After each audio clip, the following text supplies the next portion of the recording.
Well, happy Tuesday, friend. Happy Tuesday. Sorry about my very drab background. I'm at a co-working space, which is kind of a novel experience. This is probably a reminder of why you don't want a real job. Your office is going to look like that, blank, white, empty. I would have to do something with it. Right? Yeah. Dark. No windows to the outside. There's a window to, well, there is a window, but it's like they've fogged the glass. Okay. So it's light, but I can't see the outside. God forbid you should dream away. Right? Totally. But it's all Anyway. right. I'm going to see how effective I am here today. It's a little test. No Nice. distractions. So there you No. go.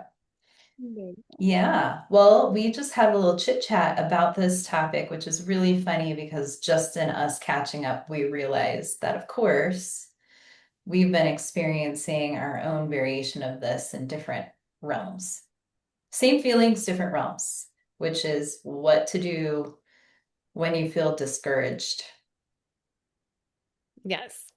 And it's funny because we actually didn't have like the most probably enlightened way of going about it at first. We both just shared just how at first we've gone through this just huge collapse and fall apart. Temper tantrum? I would call mine a temper tantrum. Absolutely. Yes. Yours was a temper tantrum. I just went into the void of escapism, thinking, oh, maybe this'll work, again.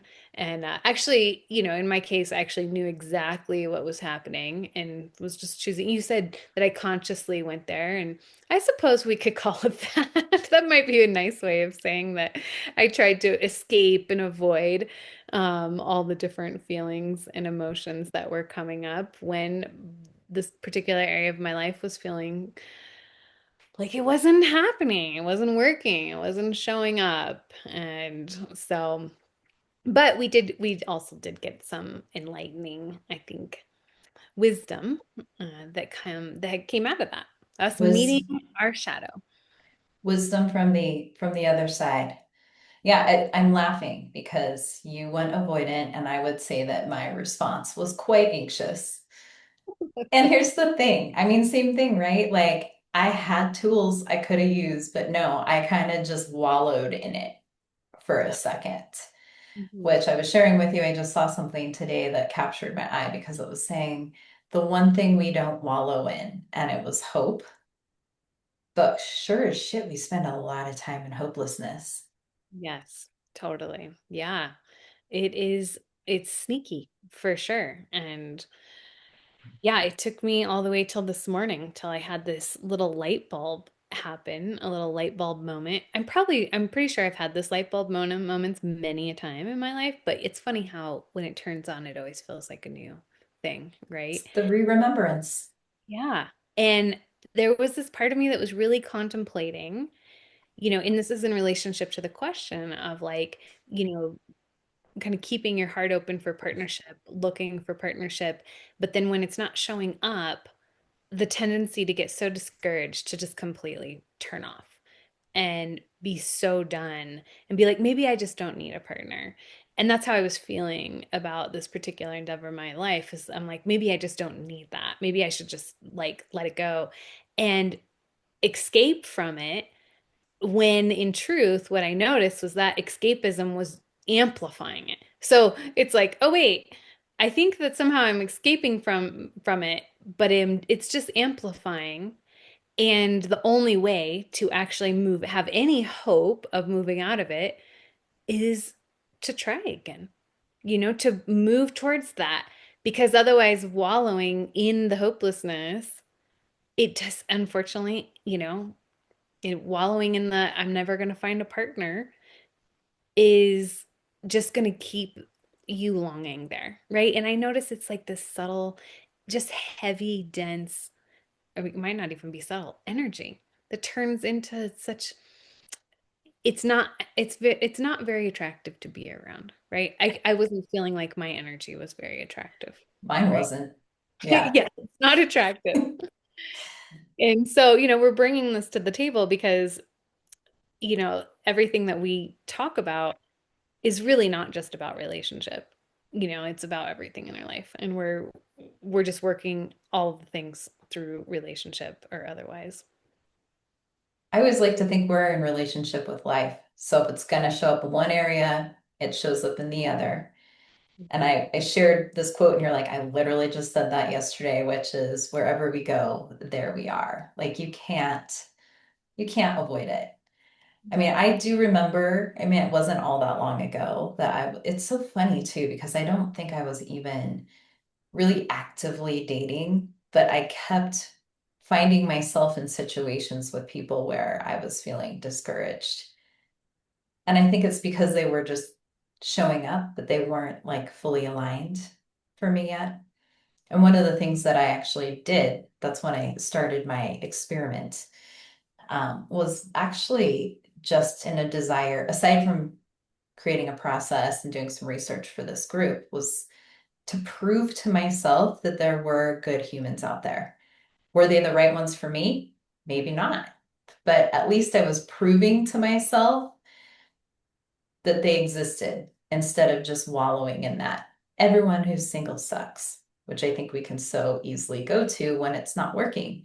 And what Ken and I were sharing before this is that we both have a very like purpose driven um, like business that we run. And, I feel like relating is very similar to this purpose driven business where when something is not working the way that you think it's supposed to work, you make it mean something about yourself instead of going into trust and faith and all of those other things that we forget we have to actually do to call in what we desire.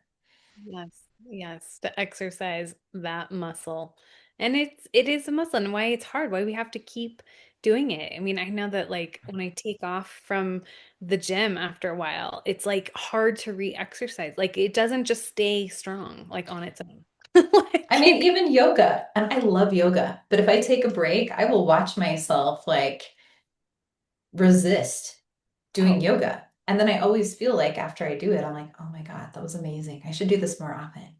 right. Exactly. Exactly. But it's like we can't ever stop. Otherwise, it is like, kind of starting from square one again, that muscle doesn't stay strong on its Yeah. own. That muscle of optimism, that muscle of hope, that muscle of trust. All my favorite words. Yes. So yeah, I mean, I think that is I was going to ask you what is like, so now that you have this recognition, it's like, how do you pull yourself out? And I think for me, it's getting back to the hope. Hmm. Yeah. Yeah. I mean, I was writing this morning and the word that came to me was, going towards the light, right? So I was like having a choice of kind of going into the darkness and which I'm all about the darkness as long as we receive a gift there and we move Hmm. back to light. But that's also a choice of getting stuck there, right? Getting in that place and realizing that there was really only one outcome if you stay in the dark, right?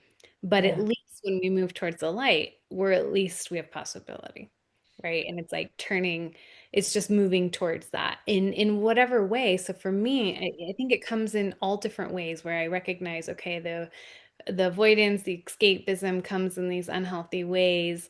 And, I have to make a conscious choice of like when I'm going to choose differently, right? So it might be something physical, it might be something spiritual, it might be something emotional, like moving towards something.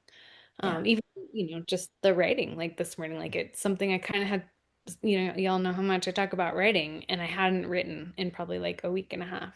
And that's always like a good indicator where I'm like, oh, look, like that's a part of wanting to avoid what's coming up, right? I don't even want to like work with it. And then I write about it and I'm like, oh, so that was like my avenue to like turning the light bulb back on.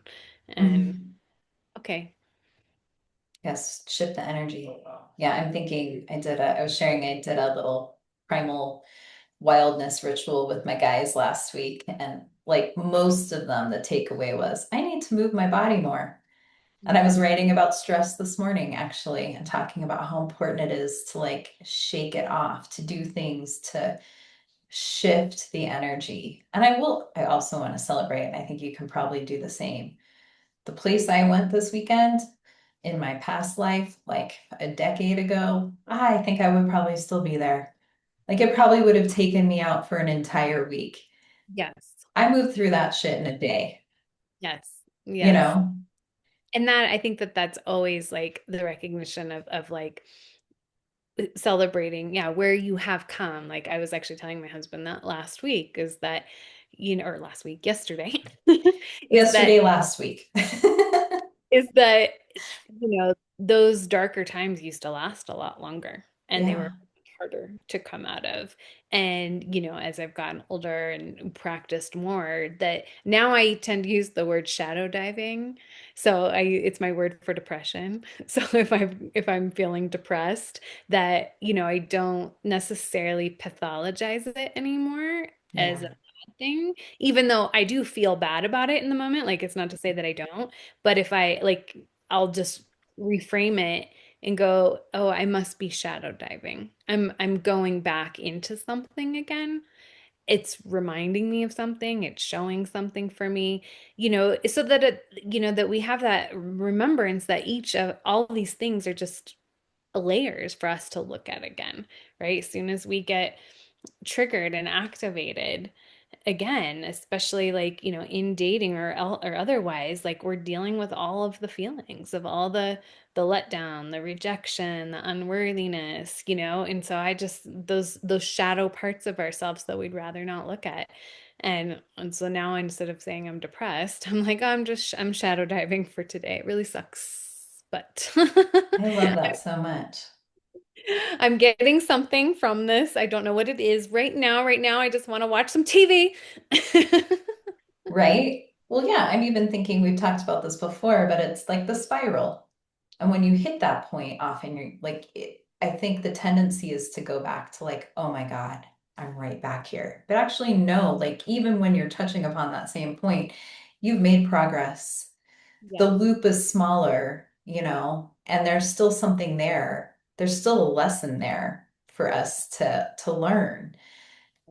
And I mean, feeling low is not a bad thing. Like there is wisdom in that. There is something to be paying attention to. But I think where at least I used to get stuck is being a victim. And I think what makes now different and who we're speaking to different is because we know that we actually have choice. We are not victims to our reality. So even if in this moment it doesn't look the way we think it's going to look, I feel like I'm talking to myself right now. I feel very advised by my own advice right now.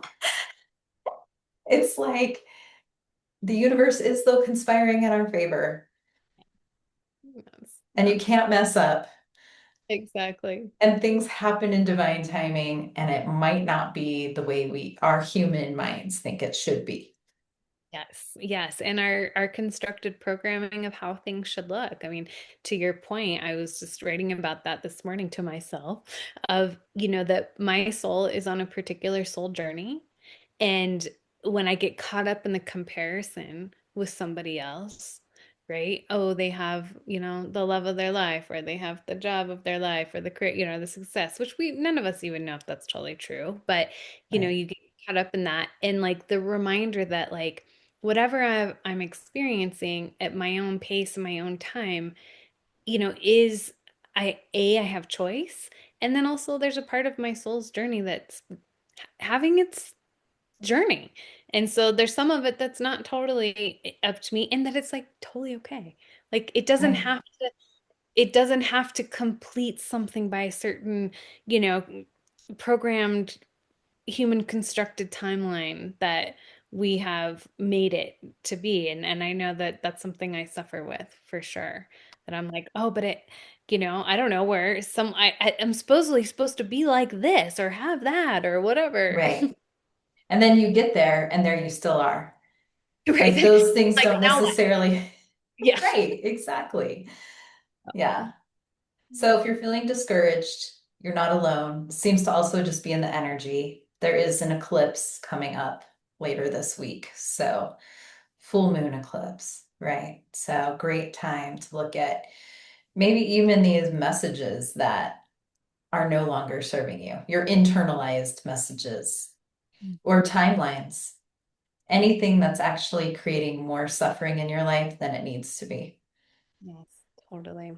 And I'll leave with one little thing as a reminder that is just hit of that part of, when we have the tension point, the pressure point is, really how diamonds are created. And so Yes, we are meant to have these moments where we are meant to rub and, have the tension and pressure. And man, it feels hard.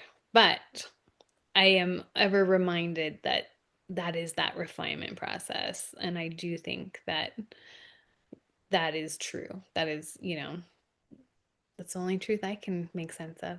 right? So be kind and gentle with yourself. Yes, Be that we're patient with all just yourself. becoming shiny diamonds through all this. Right. We are going to be the shiniest diamonds of them all. Yes. Well, we would love to hear your thoughts on this, of course. What does this bring up for you? What are you seeing? And what did we forget? How do you manage just when you're not feeling all that excited about life and a bit discouraged? What's your go-to? All right. Well, good chat. Good squirrel as always. Good squirrel as always. See you See you next week. next week. Bye.